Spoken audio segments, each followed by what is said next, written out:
Okay, so we're live. Woohoo! Welcome. So this is our first live stream here from Hill Country Chocolate. Dan and Melanie are going to answer questions about how it is to run a manufacturing business in the Texas Hill Country. And this is raw. This is live. And we're going to answer questions both from you and questions that we receive all the time. One of the things that came up that we really started to kind of hone in on is that we always get questions are your products made from scratch? The answer is yes. We try to do everything from scratch that we possibly can. But I think what people don't really realize is that the entire chocolate factory was made from scratch. In fact, we started this from day one with an empty building right here in the Texas Hill Country. And I would like to know answers to questions. If I had known the answers to these questions when I started, we would have done things a lot differently. So when we went out to YouTube and we went out to look for content, we found that there's a whole bunch of ways to learn how to make a marshmallow or how to make a truffle and how to make ganache. But nobody's really telling you what you really need to know to open a chocolate business. So Melanie and I thought we're going to start this little live stream channel weekly where we're going to do Bean to Business. We're going to talk to you about what it's like to run a small manufacturing business in Texas, and I think it'll be applicable around the country. And so we're going to get started, and we're just going to go through a bunch of questions. So Melanie, how'd I do? Sounds good. First question. Okay, so the very first question we have is why we chose Fredericksburg for our chocolate factory. Well, that's a simple answer. That's because why wouldn't we choose Fredericksburg? We're in the middle of, the second largest wine region in the United States. And what goes better with wine than chocolate? But you live Not here. to mention I've lived here for 47 years. So it's convenient, for both of us. You've had a house here for a long time. You moved here full time a few years back. And why would we relocate when we live in a really, really great area? I think you got a good point. So for many years, I ran a business in Dallas, and I had sort of a weekend home here in Fredericksburg. And I would come on the weekends. My kids grew up here. And then when I stepped down from Blue Cross and actually decided to live here full time, we decided that it was a good place to open a factory. But the business community is strong here too. We're unique. You want to tell the people a little bit about what's unique about our area? Just about our area in general. Mm-hmm. The fact that we have, 80 plus wineries, distilleries, breweries, a lot of tourism. People expect a different experience when they come to Fredericksburg. They're not necessarily, looking for the attend an opera and go to a play kind of thing. They want to be out in nature. They want to see what's different, and they want a little bit of Texas hospitality along with that. So we really also wanted to go down the path of creating a very unique wine and chocolate experience. And I think that was sort of the genesis of why this started. We're in the middle of, I think, is the second largest wine region in the United States here in Fredericksburg. We've got some great chocolate people here, but there wasn't a lot of focus on chocolate and wine pairing. So I think part of what we wanted to work on was, could we build sort of the epicenter of chocolate and wine pairing here? And I think we did that, and we pulled back the curtain on it at the same time. So like you said, there are chocolatiers here, which is highly unusual, by the way, to have multiple chocolatiers in one little tiny area. But we have that. What we did differently, though, was we pulled back the curtain. We have these giant windows where you can see the factory. We're very technologically advanced as far as chocolatiers go in the southern United States. We don't have a big labor force here, so we knew right away it was going to have to be automated. We were going to have, max output with minimum labor put into it, physical labor from people, because they just aren't available. And I think we did a good job of that. I mean, you can literally see every almost square foot of our entire working factory from our retail store or from our tasting room upstairs. And we talking about our fellow chocolatiers who've got great people in town. So Alicia Duke, who runs Quintessential Chocolate in town, she is the world's expert on creating liquor-filled chocolates. And nobody in the world does it better. She's one of the few people in the world that still can master that technique, and she's amazing. And then we also had El Rey, which I used their chocolate for a long time, but Venezuelan, single origin source, beautiful chocolate, but they typically do barks and things of that kind of nature. And we really wanted to create, and I know Melanie doesn't like this word, so she's going to roll her eyes, but artisan chocolate factory. There it is. Artisan chocolate factory around wine and chocolate. But it just made sense to us. We lived here. There was a need, and we had a particular interest in wine and chocolate. And so that's really the reason that we chose Fredericksburg. Absolutely. Yeah. Oh, okay, second question. the real cost of starting a manufacturing business from scratch. Millions and millions and millions of dollars. No, I don't know. I don't have to write those checks. Thank God. That's your job. Yeah. So it was, I will be honest with you, it was a big bite. I don't think I really understood exactly what we were building. I'd always built service businesses with not a lot of physical infrastructure. Here we had to have a building, we had to have equipment, we had to have power, utility inference. We just had the guy in the store recently who was responsible for us existing, which he figured out how to deliver 3-phase power to power European chocolate machines here in Fredericksburg in our location without tearing up our parking lot and charging us $200,000 to do it. So yes, I grossly underestimated the complexity of starting the manufacturing business. I think one of the things that we had going for us was I'd made chocolate a long time. I had met a lot of, I would say, great friends over the years that helped us out. Yeah. Everything from other chocolate peers to, manufacturing contacts and things like that helped us make decisions right off the bat on what we needed to invest in and what we didn't. And thankfully, you had made enough chocolate that you knew all of the working parts and what we had to have in order to execute that. We just, probably didn't anticipate how much that was going to translate to dollar-wise. And I just don't think people understand how much support you really need from the industry. Now, I tell the story a lot, so I'm not going to repeat the story here, but this industry is very friendly. I mean, there are people that will help us out whenever we need it, and vice versa, we tend to help people out. But Paul at Chef Rubber, so Paul, there's Chef Rubber. We're just a little bit of background. We're in the same community that the headquarters and warehouse of Chef Rubber is located. Now, just for those non-confectionery folks, Chef Rubber is one of the largest producers of colored cocoa butter in the world. And that means that we're very close to a giant warehouse of confectionery ingredients. So we have incredible access to ingredients, which is, that number one made it really easy to build. But we also have incredible access to Paul. Yeah, I was going to say knowledge. So, Advice. before we opened, I went out to Paul at the warehouse, and he's a friend. And I sat down and I said, so tell me the rules I need to do.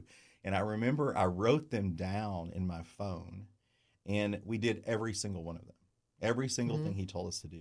He did not steer you wrong in any way. He didn't steer us wrong. Even on little stuff we bought. I remember the weirdest thing he had us do was buy an automated, almost drivable floor cleaner. A floor scrubber for our factory, which we couldn't afford at the time, but we did anyway, and it's turned out to be fantastic. So Paul, and I would say the real cost was cut because we had a lot of help from friends. I would agree a lot on that. The other one I would say is that we've had some great people help us. Vincent Pallon, talk about John Philippe. Murray. Yep. So we had some great people. John Philippe was the guy who founded the Bellagio chocolate shop, and Vincent is one of the best chocolate artists in the world. He's at the Cosmopolitan, and these people are both French. Jean Philippe's actually MOF. He's one of the few chocolatiers in the United States that's MOF, and these folks tasted our product early on. So when I talk about the cost of manufacturing business, you're going to have your recipes. There's a lot of cost to recipe development, and we had a lot of help in putting that together too. We did, and we had to really think about who our clientele was, because it's great to impress a chef. It's great to impress, this fabulous French sculpture artist, but is he the one who's going to buy your product and sustain your business? No, he's not. Yes, he will when he's around, but we kind of had to go down the middle and not stay 100% Dan artisan, and we had to do some regular confections. And by regular, that doesn't mean easy by any means. So we do things like caramels and brittles and toffees, which are, again, not necessarily easy to make. I don't know who's tried to make that with their grandma in a kitchen with a bad thermometer, but it's expensive to do. It requires equipment, it requires space, and it requires a ton of knowledge to do that. Well, I think to do it at scale. So right, absolutely. The challenge you have in operating manufacturing business is being able to do it at scale. And consistency. And consistently. It's got to be the same every time they rip open a bag. And although we were making beautiful, shiny bonbons, right, Mm-hmm. that meant that the toffee that we created had to knock it out of the park. The caramels had to be Right. perfect Right. out of the park. So They we have to ended be able to sit on a shelf next to one another and and look the hold same. hands. Exactly right, which is not easy to do. Mm-hmm. Okay, so next question. Mistakes we made in year one and what they cost us. We made, or just you made, I Yeah. made, all of us What do together. you think? I'll let you go first. I have a bunch of them, but Mistakes we made. Well, I was just kind of talking to Dan about this a few minutes ago about how he has a different perspective of this business and the way we started it and what was required of it than what I do, because he was on one side of the wall handling the financial aspect of it and talking to the three-phase power guy and doing all those things. And my role is more just, clients, customer interaction, the retail store, things like that, the look and feel of the store, the products, how they line up, and do they go well together? Who's going to buy this? Who am I catering to? And what do they want? Because we can make all the beautiful artisan bonbons we want to. And if that's not a flavor that people want to eat, we're just making it to be making it for an Instagram page. Like we have to be able to sell it, and we have to know what flavors they're looking for and what their expectations are. And I think mistakes that we made were we kind of assumed that everyone was going to want. I think we tried to make something for literally everyone. And so we made, I don't know, 40 products right off the bat. I mean, we had everything from buttercreams to barks that had dried fruit in them to roasted nuts to chocolate covered nuts to the artisan bonbons. Like we just threw it all out on the table to see kind of what was going on. And I don't think we necessarily needed to do that. We probably could have saved money on packaging for one, because that's the expensive part of doing chocolate really. And ingredients on things, because we tried to wow them with this huge portfolio of products when I don't think that's really what we needed to do. We could have eased in a different product, over time instead of trying to just do everything all at once, which created the nightmare again of packaging, which Dan doesn't have to really think too hard about the packaging. He just gets to fly in and say, "Oh, I love that," or "No, that's horrible. I hate that. I don't want to do that. Get rid of that." And then he has to pay for it. So, yeah, I don't know. What do you think? no, I think you're right. Actually, I would say that we had a great business plan when we went in. We had the plan. The plan was solid. Yeah. I think what we didn't have early on, which I would say you have to have this early on if we were doing this again, is we didn't have discipline around certain elements in the plan. And particularly, let me give you some examples, is that Melanie kind of hit on it. Like we knew our market. We talked about Fredericksburg. We talked about the Hill Country. And we live here. And we live here. Yeah. And we had an idea what our ideal customer profile is, but we weren't that disciplined around it. Right. And again, we're showing you everything here. We're going to pull back the covers, and we're going to show you the pros and the cons. So one of the examples that I would say up front is that, I like to tell people that our ideal customer profile is Williams Sonoma. Mm-hmm. It's approachable elegance. People going to the mall, trouble walking into Williams Sonoma, but we're often not your daily driver. And the second thing is that we weren't opening a chocolate shop. We have a chocolate shop, by the way, but we were opening a chocolate factory, which means that we have a different approach to actually manufacturing goods, meaning that we have a lot of production capacity, so we can produce a lot of products. And that is, to Melanie's point, was both a good and bad. Since we can produce a lot of products, we did produce a lot of products. And so I think part of the discipline around it was understanding kind of what that ideal customer profile is, what they actually want, how the products work together, how the price point works, and all that. The second biggest lesson, there were two lessons that I would took out of the first year. The first one was people cannot buy your product if they don't know you exist. Right. So we have built a factory. We're not in the prime location on Highway 290 with 50,000 cars every 3 hours. We're one block off 290, so we're really close, but we don't have store frontage. And so we really had to... Not visible store frontage. And we had to quickly jump into marketing. And just, I don't know if, again, we're going to come clean here. We realized early on that this was going to make or break our business. So we actually built a marketing company to support the chocolate company because we needed to have the marketing business. I can remember I was sitting in the tasting room one day about something, and I was talking about how much things cost on this nickel and dime basis. And I remember Melanie walking in and she said, quit bitching about it and go build a company that will do it. And so we did. We built a company to do our marketing because we needed to tell our story. We needed access to tools that all of the big boys have that not every small business can afford, that most small businesses can't afford. So I think we had to build it from scratch. Yeah, you did a really good thing creating that. I think it was the best move we could have done. Now, not everyone can do that. So if you're opening up a chocolate shop, don't think, well, I've got to get this whole marketing company to go hand in hand with it to open up a chocolate shop. That's probably not true, but for us it was. Well, if you're opening a factory, and it was success, you better have marketing resources. Yeah.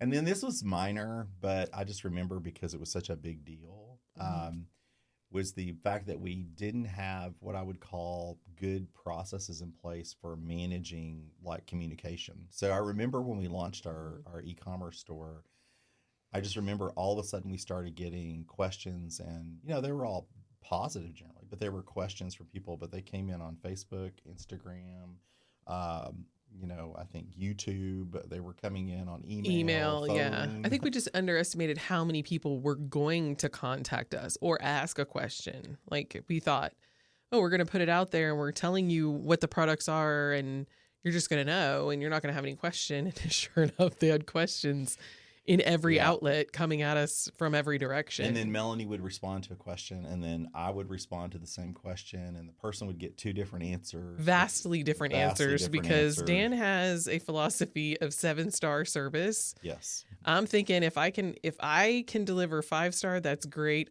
He's now got me aiming for 7 stars. Sometimes there's an F-bomb in front of it before it happens, but yeah, we were responding to things, but they may have been wildly different responses depending on what the question was, just because, he has one aspect and I have the other of dealing with customers. So we set up a system. I mean, I remember we did it in 48 hours. We built a customer management system that linked to Shopify, which is our e-commerce store. So we could track both FedEx and UPS, and we could track the order, and it changed everything. For me, that was life-changing. It changed life. Running e-commerce and customers coming in the door and communications. I have no idea how we would function without it today. Okay, next question. And this one is really applicable to you. Okay? Great. Okay. When to quit your day job versus side hustle your business. So tell us about quitting your day job. So little history on Melanie. I've been in food service for 32 years now. Full service restaurant, corporate, mom and pop, you name it. 10 years ago, I decided to open up my own business, and I did a bakery and a coffee shop because in my food service history, dealing with customers, the happiest ones were the ones having dessert or coffee. They weren't, starving because they're waiting for their meal and they've got screaming kids. They were happy. So I thought, let's do that. And there was a need for it at the time in Fredericksburg. There wasn't a lot of great communal places to go and sit and hang out and work and have great coffee and a pastry or something. And so I created that. It was my baby. Loved it. Enjoyed every single second of it. I underestimated the physical toll it was going to take on my body to produce, anywhere between 19 to 32 products fresh every single day in a bakery. Required me to be at work by 4 a.m. every day, 6 days a week. So when Dan approached me and brought me on to this concept of doing a chocolate shop, I thought it was great. I had done chocolate with him before in his kitchen at home, and it was fun, and it's very creative, and I loved the idea of it. And as it started to grow and I saw the potential and where this business could go, I got really excited about it again. And it's not physically demanding. It's the dermatology of the culinary world. I don't have to get up at 4 a.m. I don't have to be here till midnight. I can leave and go home and go to sleep and not worry about, did I turn an oven off? The tempering machine, if it was left on, well, it's going to be on when you get there the next day. It's not a big deal. So for me, it was just a matter of deciding, hey, I think if I can consolidate and get rid of the bakery and the coffee shop and focus fully on chocolate, I can help grow the business a lot faster. And I think that was a wise decision, and it happened. If you're talking about, quitting your day job to just follow your dream, yeah, prepare to be broke if you do that. There's no hamburger in the helper anymore. No, and I think I do think you could start this business without a job, but it helped probably, and of course I have another job too, right? And I haven't quit my other job, right? So I still have a day job, and I still do chocolate too.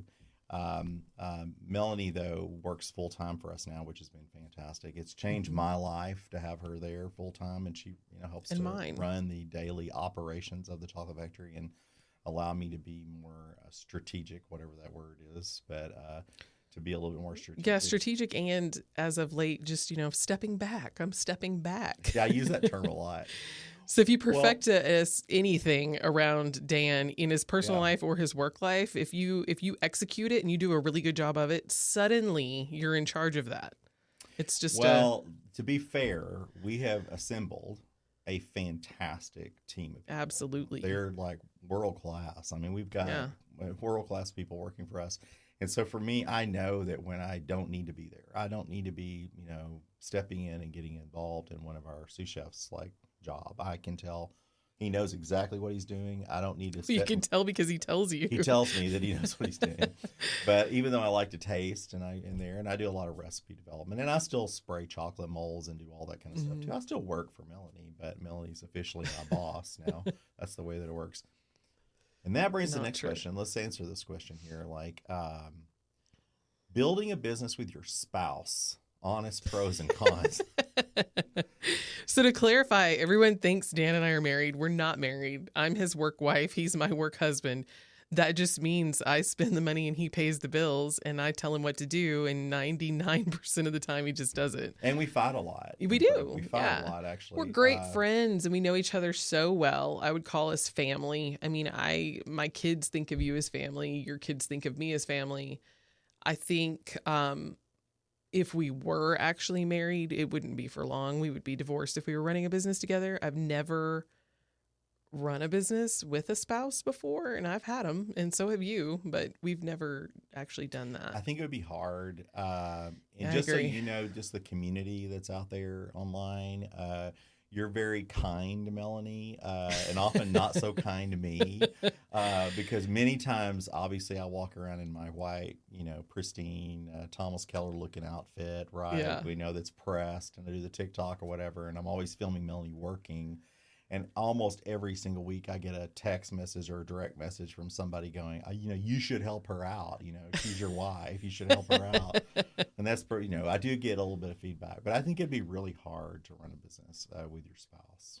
Okay? Absolutely. Okay, next question. How did we decide what equipment to buy versus lease? That's an easy one.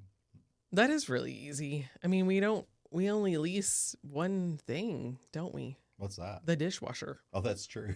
We have a glass dishwasher upstairs in our tasting room that we decided to lease. And I don't really even know why. I mean, I guess just because they're expensive and we weren't sure how much we were going to use it, if it was really worth investing in, and then they maintain it for you. Other than that, I mean, I don't know where you go to lease any piece of equipment that's in our factory. It's a purchase only kind of plan. Yeah, I think Melanie kind of hit the nail on the head a little bit. If you're running a shop or kitchen, you probably could lease equipment. Okay? Yeah.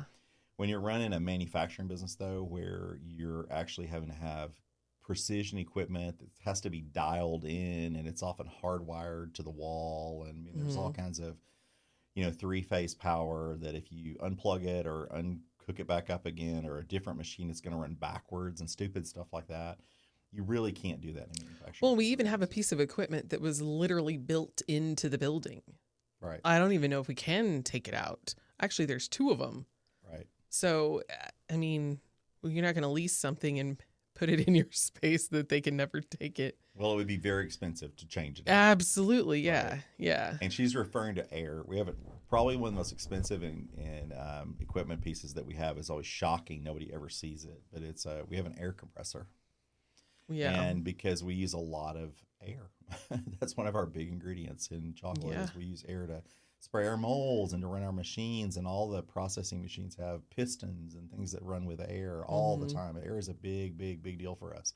And the FDA requires you to have food grade air.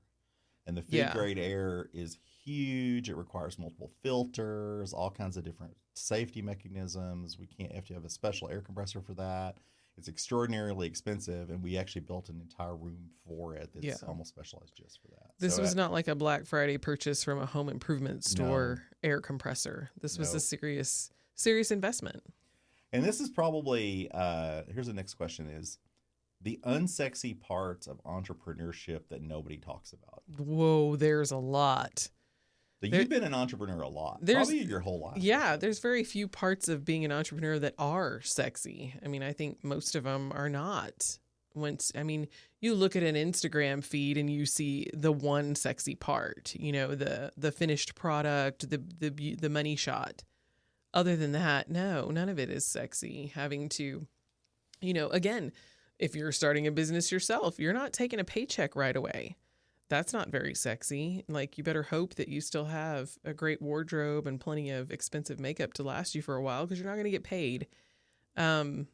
Your car, get a new shiny, pretty car right away. You got to wait. You gotta just milk everything that you've got, because none of it's sexy. You're giving up your time, your family, your everything. Yeah, and I think social life. I'm going to blow a myth here for some people too, and I think this is true in general about social media. Like, social media creates a view of things that are very romantic, and they look like completely amazing, whether it's marriage or manufacturing. I don't think it really matters. It all looks like beautiful. It looks like heaven and rainbows and butterflies, right? But a lot of times in chocolate, I see this on Instagram all the time. There will be pictures of things that are, used to be, there were pictures of things that were just, people would just like go boom, and they had this like completed thing, chandelier. Yeah. And this required polishing molds. It required airbrushing. It required tempering every one of those. And by the way, they're not going to turn out the first time. Yeah. And so people get frustrated. And so I get a lot of messages on Instagram saying, hey, I can't get my cocoa butter to work or whatever. How do I get this to work? And I go, you need to do it 10,000 times. It's not like literally. But on Instagram, you're going to see these people that like they've done a recipe for the first time and it just turned out perfect. And honestly, it's not that way. Yeah. You're not going to have stuff turn around. And then, by the way, it doesn't happen for us either. Like, when we first started making caramels, I had made caramels for 30 years, and I knew how to make a caramel.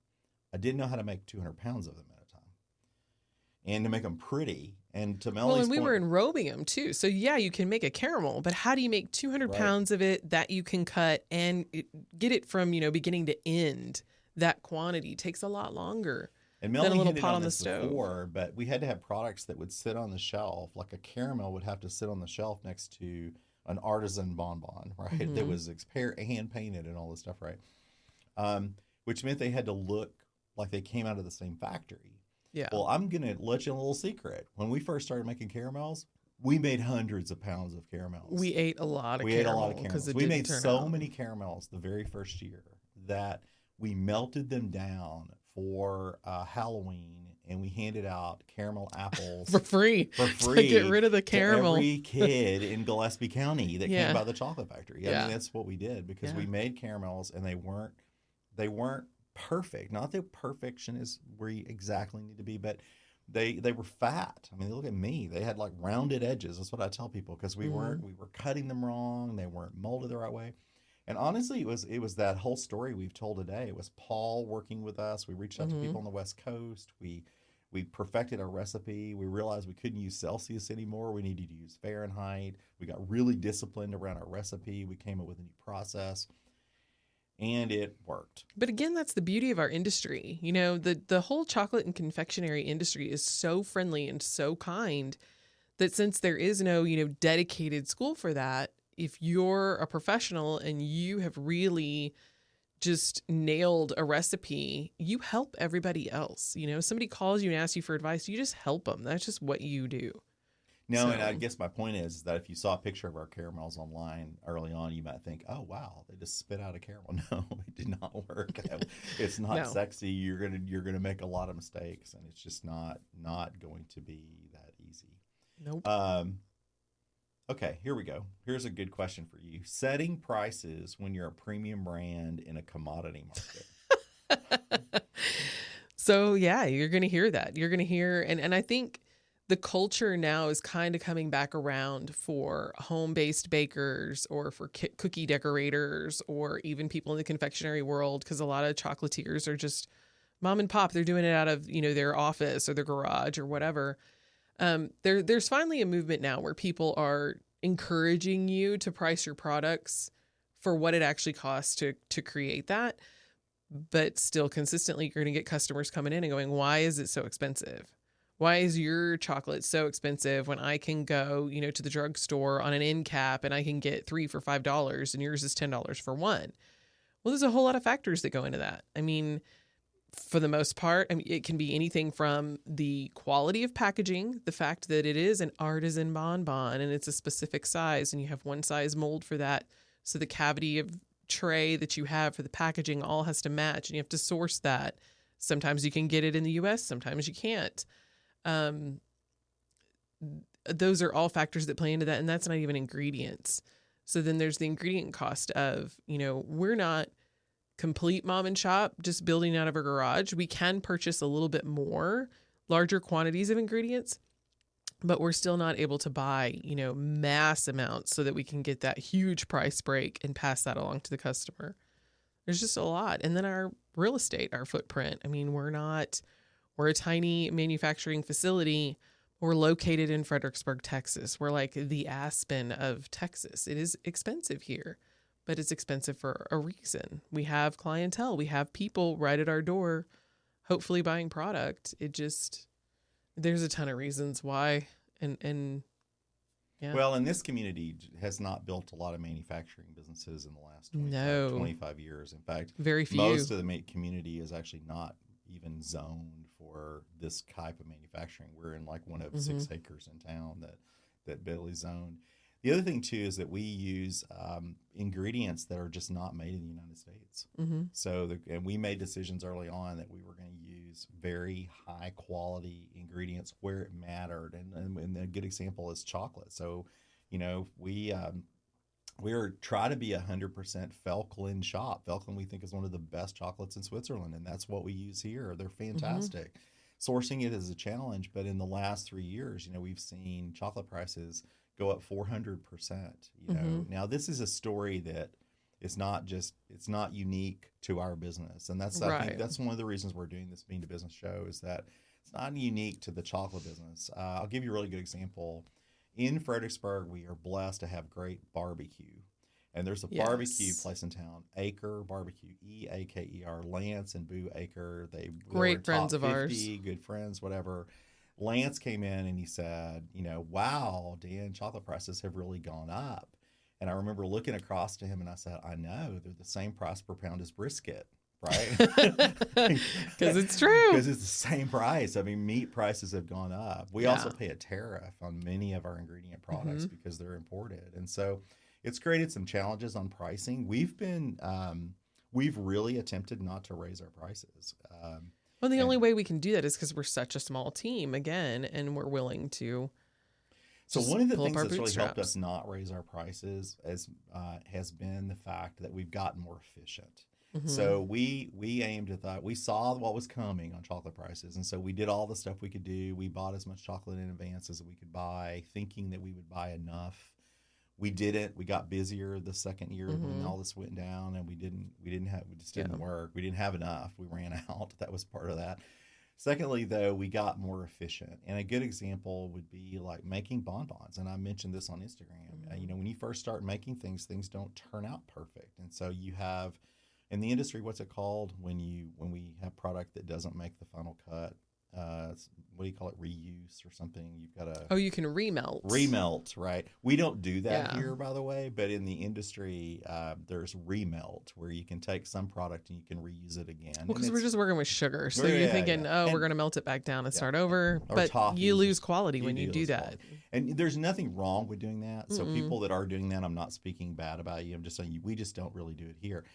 But that remelt costs you money because that's product that you can't sell. So if you're not reusing it, then you're just throwing away cash. And so one of the ways to get your cost down was we got better at doing things. We got our our number of bonbons out of 3,000 that we would do. We've had times where 100% of them turn out, right? So we don't end up wasting anything, right? Because the waste actually ended up adding to the cost. So anyway, thought that was a great question. So I like that. Let's see what the next one is. Okay, we'll tackle this one. The 80-20 of small business bookkeeping. I'll tackle that one. Go for it. Start early, start good with the right person. We struggled a lot when we first started finding the right talent. We now have a world-class bookkeeper that works for us. He is fantastic. And he's done an amazing job. But I would say early on, to make that as a priority for a lot of reasons. One, the biggest one is just knowing whether or not you're making money or not. Because if you don't have the bookkeeping and systems in place, it makes it really hard to track. And particularly, again, if you're running a shop, I don't think it's as big of a deal. But if you're running a manufacturing business where you have cost of goods and cost of goods sold and you need to track your ingredient pricing and knowing that you're, particularly when you're starting out, knowing that you're not going to sell a product at a loss. Right. Which, again, I ask Melanie that question all the time. I'm like, okay, are we making any money on this? Any money on this? Because sometimes, well, we were 6 months ago. And I'll be frank here. I walk in the factory sometimes, and Melanie's got a new product packaged, and it just looks amazing to me. And I look at what we're charging for it, and I'm like, okay, it doesn't seem like we're charging enough for it. So I'm like, are we making money? And she assures that we are, right? Because again, the efficiency has gotten better. Let's keep going this final list. We only have a few more here. Like how we manage cash flow in a seasonal business. Oh, geez. We don't. It's hard. We dip into Dan, Bank of Dan. So it is tough. It's very hard. Tough. If I had to look back on kind of a personal view of this business, at least in the chocolate business, and I think in the manufacturing business, it can vary depending on what you're doing. Every consumer product in the United States, whether they tell you that they are or not, they're seasonal. I don't care if people are buying, they're buying, there's always Black Friday. There's always going to be a big holiday sales. And I don't care if you're selling chocolate or you're selling razor blades. People are going to groom up more over the holidays. Everything in the country is seasonal to some degree. Chocolate is particularly seasonal because people always buy chocolate between Halloween and Mother's Day, number one. Number two, it's hot in the summer, so shipping charges add to it. So at the very same time that your production and sales go down, your revenue for the summer, your cost of shipping and selling goes up. Goes through the roof. And so one of the challenges is trying to figure out how to balance that. And we've done that here, and we're really going, I guess we can tell people what we're doing this year, but we're going really big time in 26 to create products that actually allow us to do that seasonal thing better. One thing is we have always kept kind of closed in-house our way of tasting wine and chocolate together. So we've developed a really sophisticated way of pairing wine and chocolate. So when people taste a glass of wine and they taste a chocolate, they just go, wow, that works. Well, we've codified that. We know how to do it. We know how to create that. And we're going to start teaching the world that. So we're going to start bringing in people. We've already started. We've had at least one or two of these programs already where we brought in industry people to teach this class. We're going to start talking about the consumers. I think that'll help. We also do experiences. So we do a lot of tastings and classes in the summer, which help us out. And then third, we're launching a new line of brittle products, which we're going to be basically kind of building on our brittle experience, like jalapeno brittle. that we're going to do is more positioned as a wholesale product, just out It's of the not so factory. temperature sensitive and Right. Factory product. well, we had a 1-2 punch with that too, because not only do we have a seasonal company and product, we're in a seasonal location. So Fredericksburg itself is very seasonal. It's tourist driven. If the weather's bad, people aren't here. If it's too hot, people aren't here. If, school's in session, less people are here. So we kind of had to come up with a solution to that if we're going to survive, because our location and our product lends to seasonality. That's right. I mean, we are I think like the most southernmost chocolate factory in the U.S. That either makes us smart or really dumb. Really dumb, particularly when it comes to it's shipping. 118 degrees outside, and Dan wants to do free shipping on chocolate. Yeah, we do that a lot. I want to cut him. Okay, last question for this section, and then we'll do another one of these. Of course, we're going to do these weekly, but the next one, exit strategies. And I get this question a lot, probably because of my history, but are we building to sell, or are we building forever? So what's your answer to that? We are building for the long-term sustainability of a fantastic business that we sell for a lot of money. Because we're not going to live forever. No. Like, let's be real. I think the answer to that question is both. Right? We're in the chocolate world. We didn't get to do this when we were 18. Like, Melanie and I are both not spring chickens, right? Oh. I'm a lot older, by the way. I'm a lot older. That much older. No, I'm a lot older. But no, I mean, I think we're building this business for the long term. I mean, it is a business that we envision that will continue to grow. We've been incredibly blessed by the community and blessed by our customers. I mean, the business has really grown. I mean, I think I don't know what our growth, the numbers probably better than I do, but I mean, we're probably seeing, I think we had this year during our Black Friday and through Christmas, I mean, I think our sales were up 100% compared to last year, right? Yeah. I mean, we've had tremendous growth, and because of that, we're excited to see where the business goes. I do think we want to build a sustainable business long term, and I guess eventually, like Melanie said, we're going to age out at some point. But yeah, at some point we are. Well, thank you. You did good. We did good on our first live stream. What do you think? Leave us a comment below. And if you have any questions, obviously leave them in the comment section. We're going to answer every single one.